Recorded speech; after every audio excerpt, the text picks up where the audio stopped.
There's just so many fucking ways to not eat.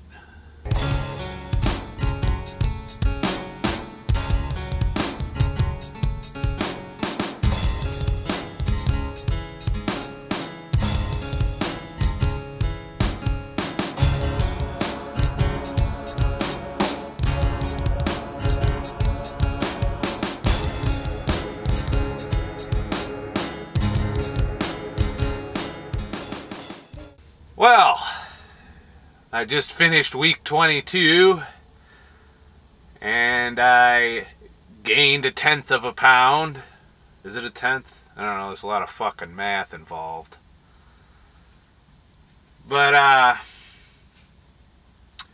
figure this week I'll go over, I've tried a whole bunch of different fasting protocols, and week 23 that I'm beginning is I'm kind of going to do a combo. Basically, I'm going to be doing a protocol that I didn't really do before.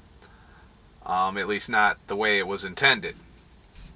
So, anyways, this protocol that I'm going to do for the next couple weeks is based almost strictly on the every other day diet, which is an alternate day fasting protocol.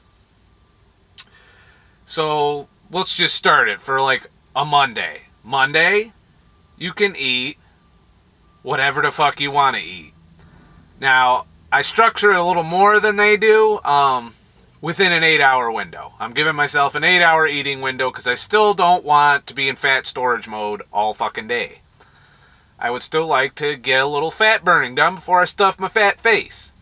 So, after, 16 hours of fasting, I start an 8-hour eating window on Monday. Eating whatever I want. In principle, I shouldn't have to count calories. I'm going to count calories, but I'm going to eat what I want. It's going to be objective. I'm not going to stop eating when I hit my cap, because then that would fuck the test up. But in the interest of data collection, I'm going to go ahead and fucking log what I eat and get the calorie count. Then, Tuesday comes, which is day 2. It's diet day. I'm looking at eating no more than 600 calories, pretty much in one meal, after a 20 to 24 hour fast. So, the other restriction that I'm imposing on it is it has to be clean foods. Salads, lean proteins. Try to keep the carbs down below 40 or 50-ish. 50 would be about the top. So basically salad, yogurt, oatmeal, or whatever it takes. Believe it or not, 600 calories is not a lot of food. That's net calories. So if I exercise or I'm doing a physically intense day of physical activity, then I will, of course, subtract those calories to get to my net 600 calories. So if I want to eat a little more on those days, I have to bust my ass a little more. I know I can only do that within a little leeway, maybe give myself 200 or 300 calories of leeway before it becomes less effective, but that's what I'm going to do. So, and then, of course, Wednesday comes around, and it's back to eat what the fuck you want. 16 hours after my 500 or 600 calorie meal, that'll be when I start my new eating window. So the next 2 weeks I'm testing that protocol to see if I A, lose weight, B, lose weight, or C, lose weight. Or if I lose inches too. Because, as you know, I didn't lose this week. I gained a 1/10 of a pound, so maybe this will be what it takes to break a plateau. Maybe I'll gain weight. Who knows? I'm at a point now where I can fuck around with the protocols, because I'm kind of happy where I'm at physically. I'd like to lose more, obviously, and get to my goal. But I'd like to also find out what works best for me. So I'm going to fucking do that.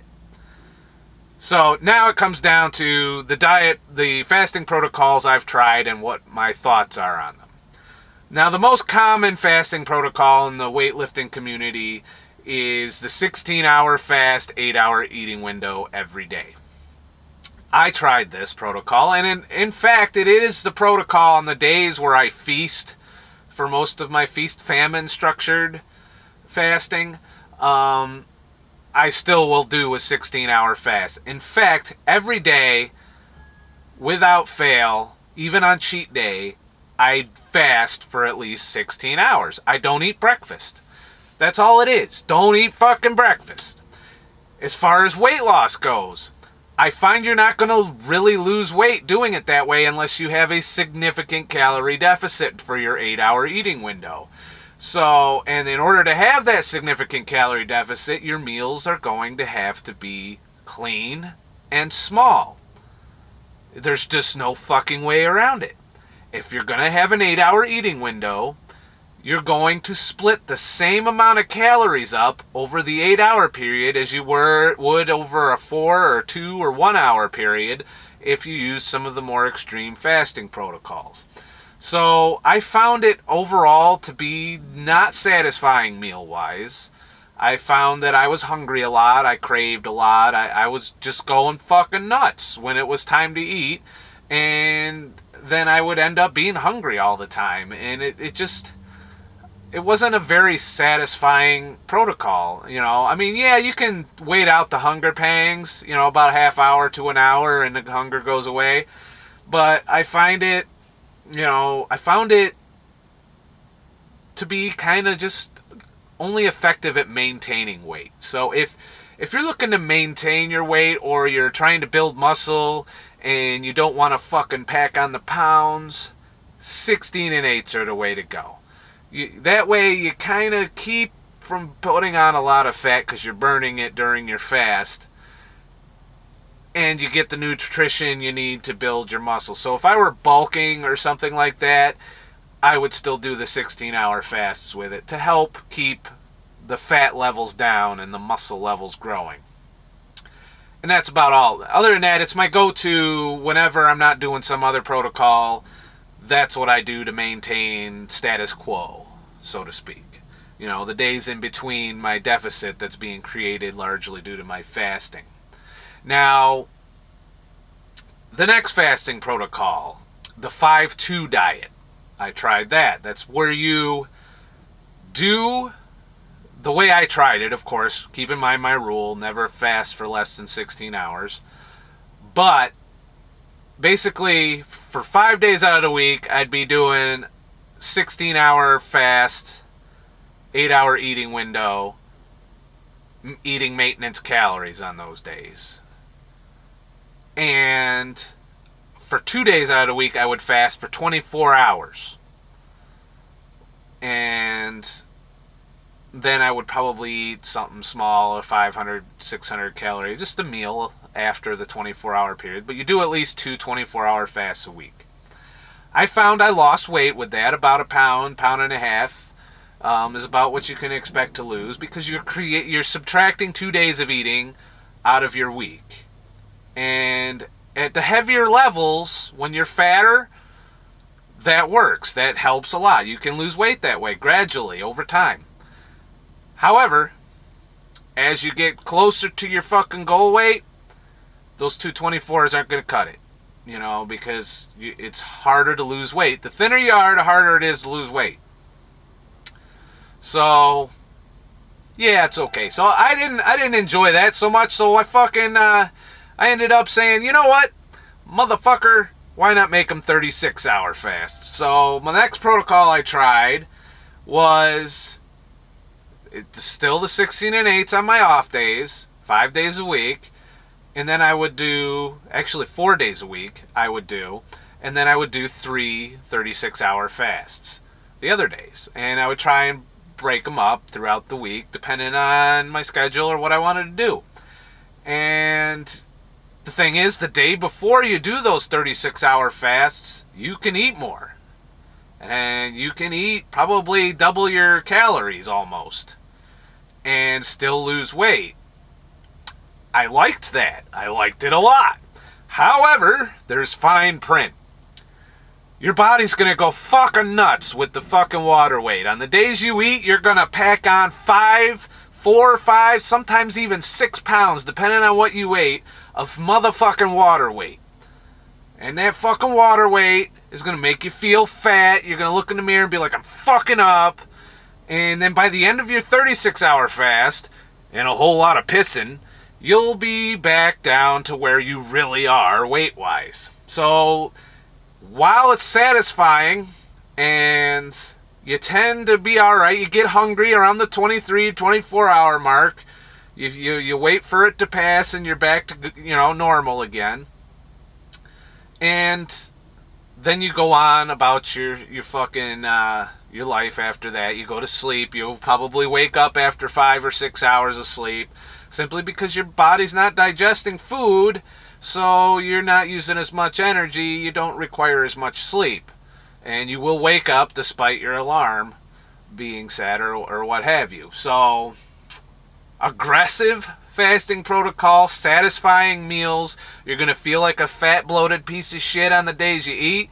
You're going to have less energy on the days you eat because it's going to hit you. All them carbs and then shit is refilling. Your fucking glycogens are getting refilled. Your whole body is just like, fuck. And that's just part of the deal. It's just what you got to do. Sorry for the shitty lighting. I'm in my truck today and it's fucking shitty. After a while, I got bored with that and decided to do warrior diet style. 20-hour fasts every day, 4-hour eating window every day. Eating weight loss calories. So that, because you have to get your deficit, and if you eat maintenance every day with that fasting protocol, you still might lose because you are effectively with the 20-hour fast creating a deficit for the whole week. But I find that maintaining a deficit kept my weight loss at the 1.5 to 2 pound range, as opposed to maybe the half pound to 1 pound range per week. So, fat loss calories. You get your fitness calculator and you figure out how many calories you can have, and then that's what you have in your 4-hour eating window. Now, being a 4-hour eating window, it makes the food really satisfying. You can eat whatever you want as long as you don't go over your calories. And you'll find that pretty much any restaurant that you go to, if you chintz it on the dessert a little, maybe carve off half or even, just take care a little bit of what you're eating, that you can come in and your fat loss calories and be fine. That fasting protocol's been what I've been doing the past 3 weeks. And as you know, I also tested out not counting calories with the 20-hour fasts, and I gained weight. So, gotta keep your calories down when you do the 20 and 4s. So, that's my review of the fasting protocols I've done so far. The most effective ones by far are any fasting protocol that involves at least 2 to 3 24-hour fasts out of the week with maintenance calories the rest of the week. The fasting protocol I'm doing now, I can go over maintenance on my eating days, but I have to keep my calories clean and below 600 on my fasting days. And effectively, although I spike my insulin for my 600 calorie meal, usually the carbs, it's more of a ketogenic style diet. Not necessarily ketogenic, more low carb approach on the fasting day. So I'm only spiking my insulin for a little bit and for a short amount of time. And generally when I wake up in the morning, I tested it this morning because I did the 600 calorie diet yesterday. And I was in almost moderate ketosis. I was just somewhere in between light and moderate ketosis this morning. And of course, I continued with a 16-hour fast, so I did burn some fat today. And now I'm in my eating window. I'm in an 8-hour eating window. I chose today to start it right at 10, because that's when my 16-hour fast was up. And I'll run it to 6 o'clock. Now, when that fucking eating window is over with, I will straight up just fucking stop eating, and 20 hours later to 24, somewhere in there, depending on my timing, because I like to get my timing in an area where I think I'm most likely to want to eat the next day, and I will fast that amount of time, have my 600 calories, and then the following day, 16-hour fasts and 8-hour eating window of whatever I want.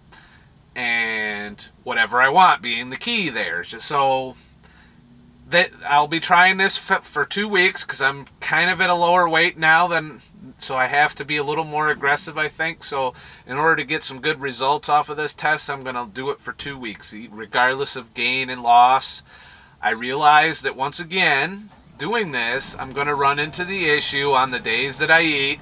I'm going to gain a lot of water weight, and the days that I fucking, on diet day, the every other day diet, on diet day, I'm going to lose a lot of that water weight and piss it out. So my weigh-in has to be on diet day, or actually the day after diet day is the best time to weigh in, to keep your numbers consistent, because you'll have pissed out a lot of the water weight, and you'll of course be closer to your actual weight, your baseline weight. Just keep in mind your weight always fluctuates. You carry 4 to 6 pounds of water weight on your fat ass, so eventually you're gonna have to fucking just take into account when you step on the scale at the end of a feeding day, you're gonna be a lot fatter, plus you got the weight of the food you ate on top of that till you shit. And your weight can fluctuate 8-9 pounds altogether if you add all of that together. So to be consistent, you want to be fasted, you want to be a little dehydrated, you want to be thirsty when you weigh in, and you want to just kind of keep weighing at those points so you get a nice little baseline curve of your fucking weight loss. And that's all there is to it. So I hope this is helping you motherfuckers out on how to go from being a fat motherfucker, particularly you truck drivers out there who don't have access to clean foods all the time. This is a great way to fucking lose weight on the road, because it really doesn't matter on the days that you eat. It really doesn't matter anytime what you eat. It matters your quantity, your calories. That's what it comes down to. As far as what you eat, whether or not it's clean, or whether or not, like me, you like your Pop-Tarts and your fucking cookies and cakes and all of that other bullshit, that just determines how you feel. I myself am willing to feel a little tired at night, or a lot tired at night when I do this 8-hour eating window shit. I'm willing to suffer a little bit so that I can eat the things I like to eat.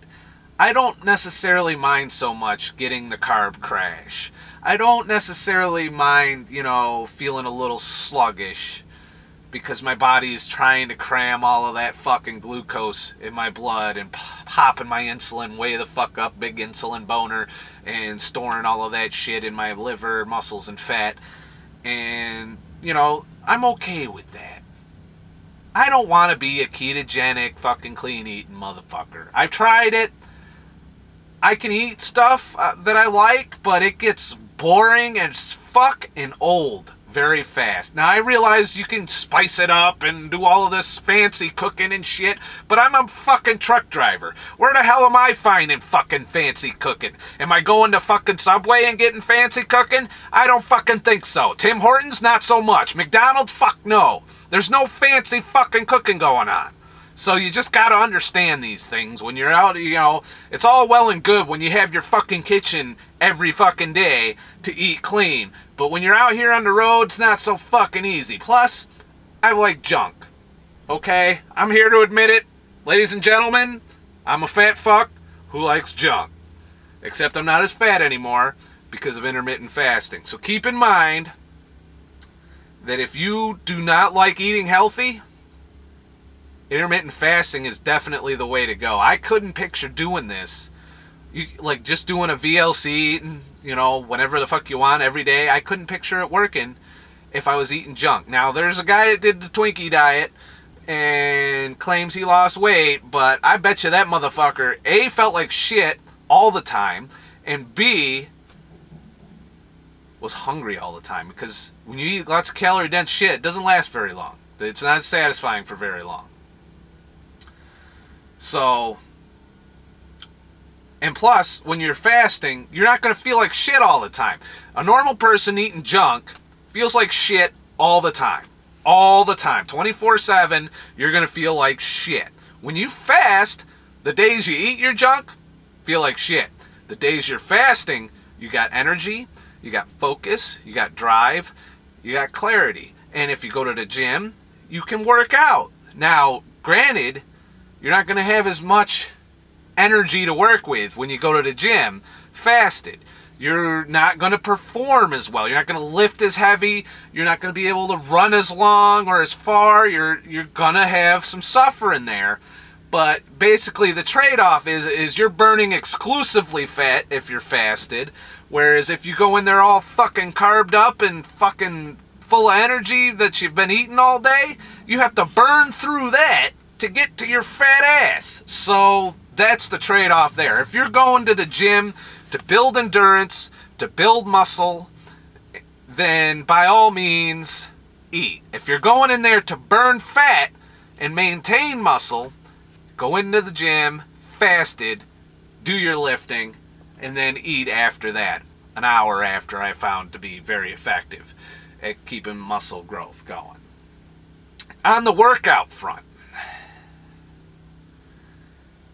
I haven't been getting to the gym, so I'm trying to just do body weight now. I'm canceling my gym membership because I'm paying all this money to go there, and I never get the fucking chance to go there because I'm always either working or I'm busy when I'm home, so I don't have time.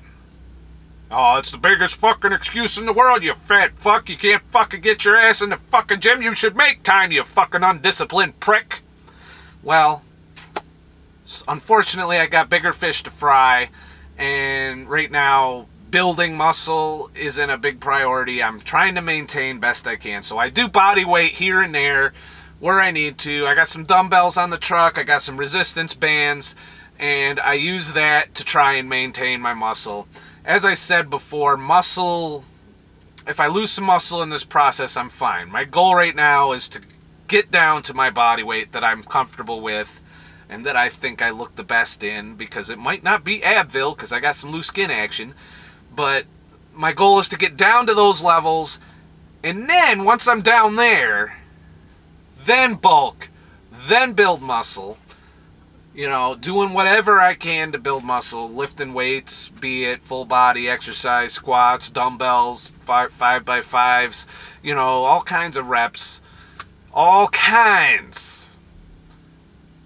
When the time comes. Right now, about getting the fat gone, and it ain't gone yet.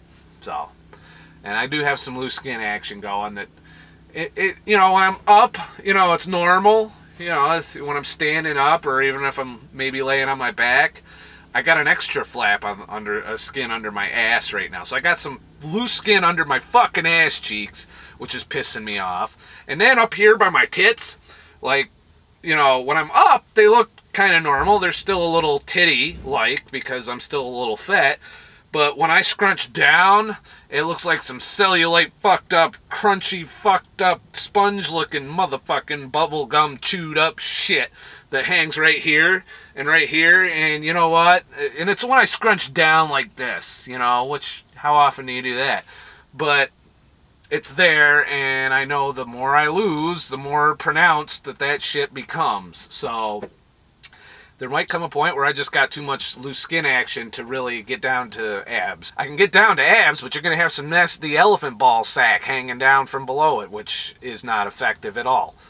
So, anyways, that's what's going on. And remember, I'm not an expert. I'm just a fucking asshole. Boy, this autofocus shit is fucking bullshit. I'm working with my new camera. Just fucking deal with it. If you hear the little in the background, it's because this camera is loud when it focuses. But it looks fucking beautiful. Love you all. Bye-bye. Subscribe and like my shit. Okay? Because if you like my shit and you share my shit and you subscribe to my shit, I'll make more shit.